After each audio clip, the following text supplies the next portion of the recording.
Born on the 10th of February 1903, Matthias Sindelar was a gifted Austrian striker who spent his entire career at Austria Vienna, the titan of Austrian football. Sindelar was born in Moravia but moved to Vienna in 1905, where he began playing football in the streets. A promising young talent, Sindelar joined Hertha Berlin at the age of 15. In 1924, Sindelar moved to FK Austria Vienna and was an incredibly gifted young player. He was known as the Paperman because of his flimsy build. By others, he was known as the Mozart of football. His dribbling and finishing was something enjoyed by both the working class fans and the intellectual critics of Austrian football. Sindelar helped Austria Vienna win the Austrian Cup in 1925, 26, 1933, 35 and 36. Sindelar was one of Europe's best and most influential footballers of his generation, known for his control on the ball and his passing. His most famous characteristic was his ability to create chances seemingly out of nothing. Sindelar made 312 appearances and scored 240 goals for Austria Vienna. It wasn't long before Sindelar caught the attention of the Austrian national team. He received his first senior call-up in 1926 and became an integral part of the side. The Austrian team began to dominate the 1930s. In 1931, Austria completely disassembled Scotland in a 5-0 thrashing, and over the next decade, the Wunder team dominated international football. They felled Germany 6-0, crushed Switzerland 8-1, humiliated Hungary 8-2, and triumphed over France 4-0. Austria was the best team on the planet, and Matthias Sindelar was their talisman. A complete forward who could generate chances for his teammates, and a work rate that never seemed to waver. Sindelar's stock kept rising, and he looked unstoppable. However, his life would change forever on March 1938, when Germany annexed Austria. Despite the political turmoil, many Austrians welcomed the Nazi invasion, but for Sindelar, life was about to turn upside down. The Austrian football team would cease to exist, and the players would now have to play for the new Nazi German football team, in honour of the new Anschluss. A final game would be played between Austria and Nazi Germany. On the 3rd of April 1938, the Wunder team stepped out onto the pitch for the last time. According to the reports, Sindelar missed many easy chances in the first half, to a point where it appeared as though he was mocking the Germans. He fooled around with tricks and skills, humiliating defenders but never finishing his chances, only to instead pick the ball up and run at the defenders again.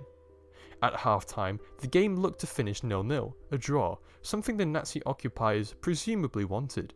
In the second half, Sindelar switched on, and suddenly it was 1-0 to Austria. Not long after, Sindelar's teammate, Karl Sester, scored, and the game ended 2-0 to Austria. Sindelar and Sester celebrated by obnoxiously dancing right in front of a box containing various Nazis and spectators. This controversial match would be his last. Sindelar decided not to join the new Nazi football team and instead decided to retire from football, citing old age and injury as his reason. He bought an establishment from a Jewish owner and opened a cafe.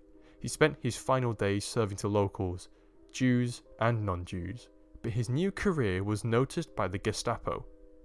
On the 23rd of January 1939, a faulty heater caused the deaths of Matthias Sindelar and his girlfriend Camilla.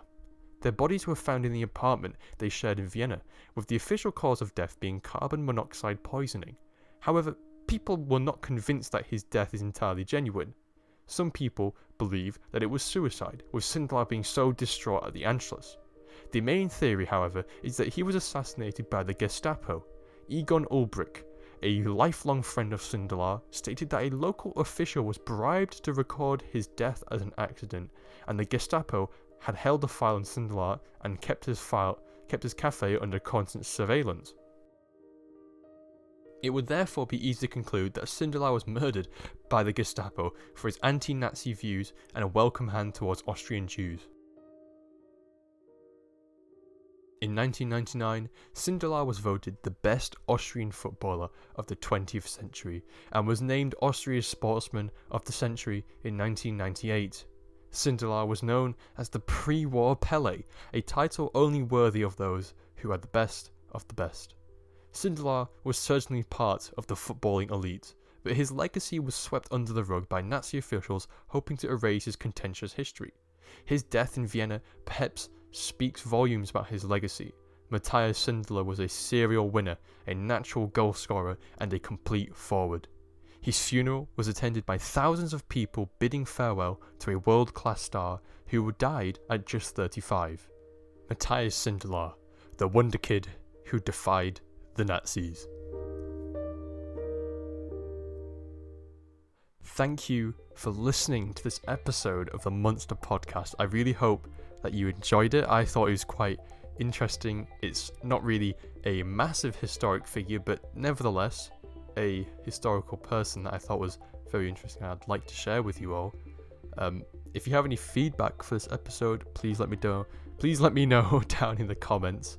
And if you have any suggestions for other people to cover in the future in this biographies mini-series, please also leave it down in the comments. I have like a comprehensive list of, nearly around 20 names now. I'm going to hopefully get through all of them, but I will keep adding to that list if you suggest interesting people to add.